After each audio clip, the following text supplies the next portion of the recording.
What's in a name में? जी हाँ, नाम में क्या रखा है। और हकीकत तो ये है कि नाम ही किसी प्रोडक्ट की पहचान या आइडेंटिटी होती है। और ये बात आयुर्वेद पर भी लागू है।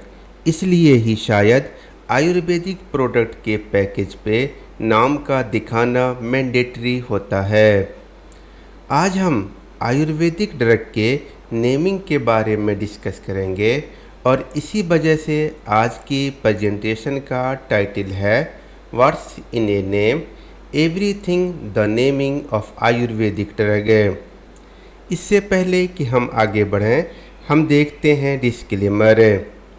This presentation is intended solely for educational and illustrative purpose. It does not constitute legal, financial, or professional advice. For complete and authoritative information, please refer to the relevant regulatory document and official sources. Now coming to the topic, that is the importance of name. जैसा कि हमने पहले discuss किया कि नाम ही किसी product की पहचान और आइडेंटिटी होती है। जी हाँ, name serve as the identity of the product. इसके अलावा the name is required by the layer, क्योंकि प्रोडक्ट अप्रूवल और मार्केटिंग के लिए ये ज़रूरी है कि मेडिसिन पर सही लेबल हो जिसमें नेम, इंग्रेडिएंट, कॉशन और दूसरे अन्य सारी जानकारियाँ दी गई हो। अगर आप आयुर्वेदिक ड्रग के लेबल के बारे में जानना चाहते हो तो आप इस प्रेजेंटेशन को देखें। Now coming back to the importance of name. The name also builds trust, traceability and brand value. So ये नाम के कुछ इम्पोर्टेंस हुए। अब हम देखते हैं types of Ayurveda medicine. Regulatory points of view से आयुर्वेद मेडिसिन दो तरह के होते हैं, क्लासिकल और पेटेंट और प्रोप्राइटरी। अगर आप क्लासिकल और पेटेंट और प्रोप्राइटरी मेडिसिन के बारे में डिटेल में जानना चाहते हैं तो आप इस प्रेजेंटेशन को देखें। Now coming to the name of Ayurveda drug, और हम यहाँ शुरुआत करेंगे नेम ऑफ क्लासिकल ड्रग से। अगर आप ड्रग रूल को देखेंगे तो आप पाएंगे कि manufacturer must use the exact name of the formulation as it appears in the authority books. यानी कि क्लासिकल आयुर्वेद ड्रग का नाम बिल्कुल वैसा ही होगा जैसा कि ऑथोरेटिव आयुर्वेदिक टेस्ट में दिया गया है। और इसका एक एग्ज़ाम्पल है तिरिफलाचूरन। तिराफिलाचूर्ण बहुत सारे आयुर्वेदिक टेक्स्ट में दिया गया है, और अगर कोई मैन्युफैक्चरर इस फॉर्मूलेशन को बनाता है तो वो इस फॉर्मूलेशन का नाम हमेशा तिरिफलाचूर्ण ही रखेगा। एक अन्य example, the another example is chyawanprash. Chyawanprash एक काफ़ी फेमस आयुर्वेदिक फॉर्मूलेशन है। तो जब भी कोई मैन्युफैक्चरर इस फॉर्मूलेशन को बनाएगा, यानी इसमें वो इंग्रेडिएंट डालेगा जो बुक में दिए गए हों, तो वो इस फॉर्मूलेशन का नाम हमेशा च्यवनप्राश ही रखेगा। पर सवाल ये पैदा होता है, क्या हम किसी क्लासिकल नेम के आगे या पीछे कोई प्रीफिक्स या सुफिक्स लगा सकते हैं? जैसे च्यवनप्राश के पीछे प्रीफिक्स सुपर लगा करके क्या हम अपने प्रोडक्ट का नाम सुपर च्यवनप्राश, या सुफिक्स लगा करके क्या हम अपने प्रोडक्ट का नाम च्यवनप्राश प्रीमियम रख सकते हैं या नहीं? तो अगर आप ड्रग रूल को देखेंगे तो आप पाएंगे कि no manufacturer is allowed to add any prefix और suffix to the name of classical Ayurvedic drug. इसका मतलब ये कि किसी भी मैन्युफैक्चरर को क्लासिकल नाम के आगे या पीछे कोई प्रीफिक्स या सुफिक्स लगाने की इजाज़त नहीं है। दूसरे शब्दों में कि च्यवनप्राश फॉर्मूलेशन का नेम हमेशा च्यवनप्राश ही होगा। इसका नाम न तो सुपर च्यवनप्राश और न च्यवनप्राश प्रीमियम हो सकता है।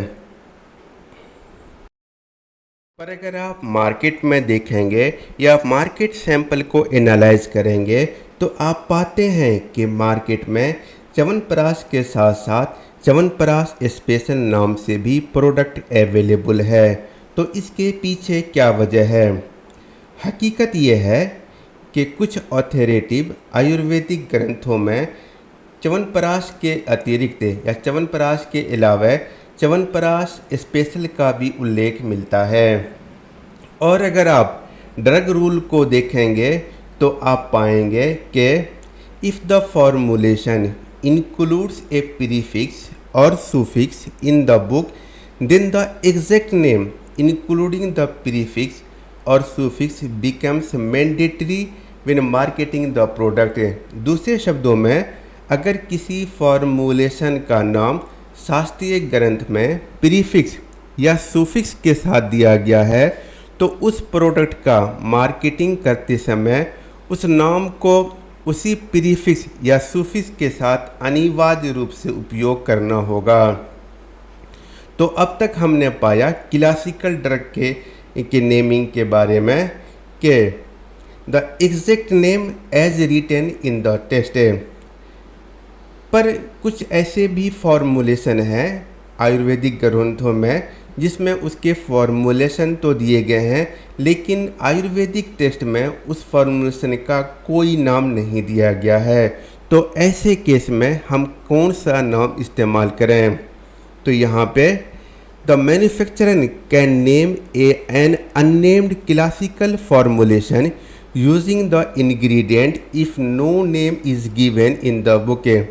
दूसरे शब्दों में, अगर किसी क्लासिकल फॉर्मूलेशन का नाम किताब में नहीं है, बुक में नहीं दिया गया है, तो मैन्युफैक्चरर उसके इंग्रेडिएंट के आधार पर उसे कोई प्रॉपर नाम दे सकता है। तो ये हुआ name of classical drug. Now coming to the name of patent और प्रोप्राइटरी। अगर आप ड्रग रूल को देखेंगे तो आप पाएंगे कि the name of any classical drug shall not be use to name any patent और प्रोप्राइटरी मेडिसिन।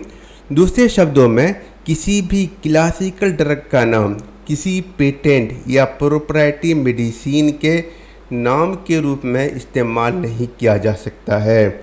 इसे हम एक एग्जाम्पल से समझेंगे, जैसे कि त्रिफला चूर्ण एक कॉमन क्लासिकल आयुर्वेदिक ड्रग है।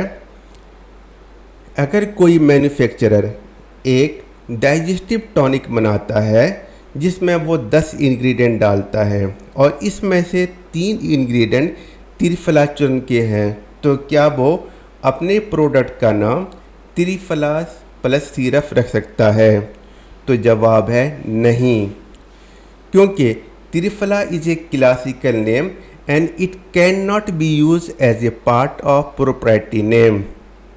तो जी हाँ, the name of any classical drug shall not be use to name any patent और proprietary medicine, but this restriction does not apply to license patent और proprietary medicine that are based on single plant ingredient. जी हाँ, इसका एक अपवाद भी है। इसको हम एक एग्जाम्पल से समझते हैं, जैसे कि अश्वगंधा एक क्लासिकल हर्ब है।